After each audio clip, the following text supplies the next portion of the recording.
International Labour Office, along with the UN, have started a joint program in Zambia aimed at supporting micro, small and medium enterprises by creating green and decent new jobs by 2017. For more now, we're joined by Tapera Muzira, Chief Technical Advisor at the International Labour Office. Thank you so much for making the time to join us. Perhaps a point of clarity, why are we focusing on green jobs as against pushing for ordinary job creation?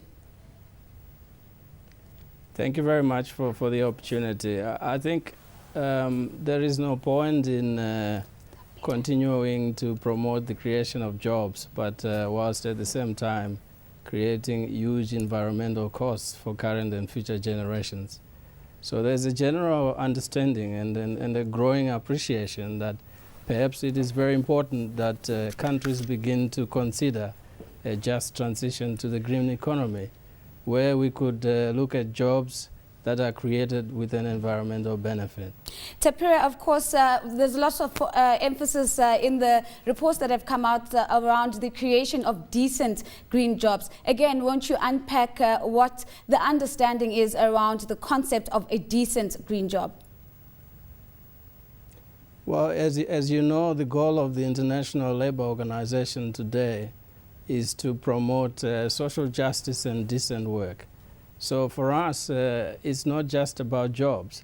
It's also ensure that these jobs are decent. And by that, we mean that the job must have fundamental principles of rights and rights, and it must also have social protection, offer opportunities for social dialogue. And it is very important that these elements are embedded in every job that is created or offered.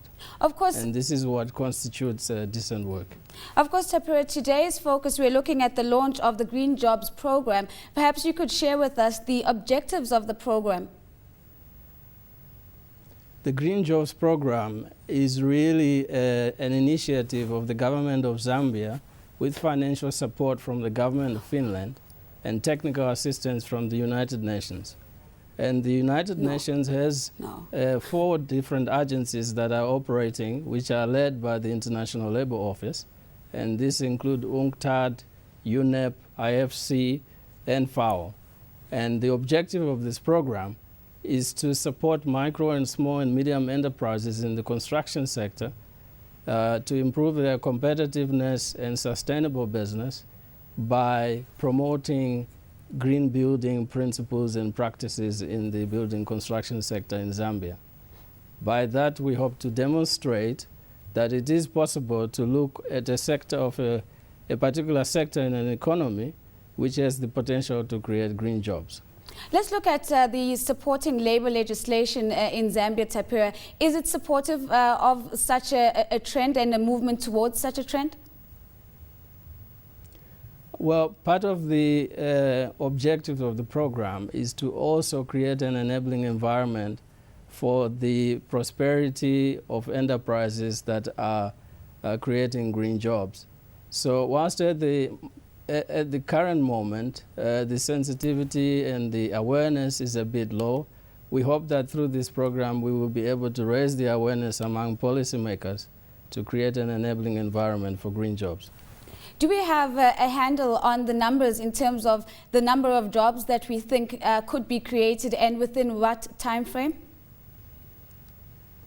In the next 5 years with the Zambia Green Jobs program, we hope to demonstrate by creating at least 5,000 jobs in the building construction sector and primarily amongst micro and small and medium enterprise which operate along the value chain in the building construction sector in Zambia. But in addition, we also hope to improve the quality of the jobs in the construction sector by promoting, for example, the extension of occupational safety and health services, as well as basic access to social protection. Let's look at the target market, Tapera, if you will, of the program. Who are you expecting to be active participants of the Green Jobs program? Well, if you look at the Zambian construction sector, for example, it's predominantly micro, small, and medium enterprises. And these are driving growth in the sector. So we're pretty much confident that by supporting them to become more competitive and to become more sustainable, they will be in a position to grow, develop, and create the jobs. Is there an incentive perhaps that is being built to ensure that small and medium-sized enterprises that you've noted are actively engaging in this program, or are you expecting that they will see the value without an incentive? Basically, the program has a number of components. There is the policy component for an enabling environment, but there are also business development services that come with the program. And these include access to markets, they include skills training, they also include small business management training, they also include a portion on access to finance.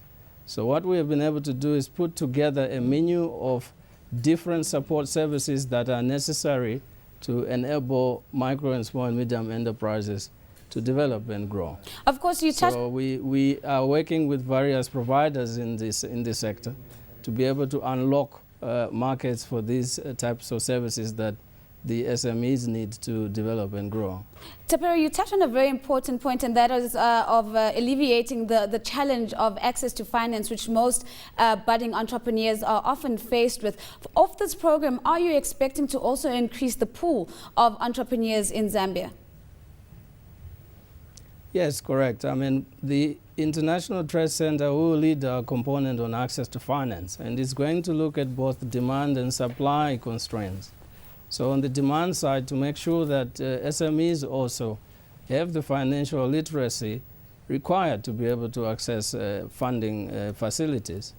But then on the demand side, to also ensure that banks and other institutions involved in providing financial services have a better understanding of the SME market and are able to craft a solution that meets their requirements. So we will be looking at both demand and supply issues.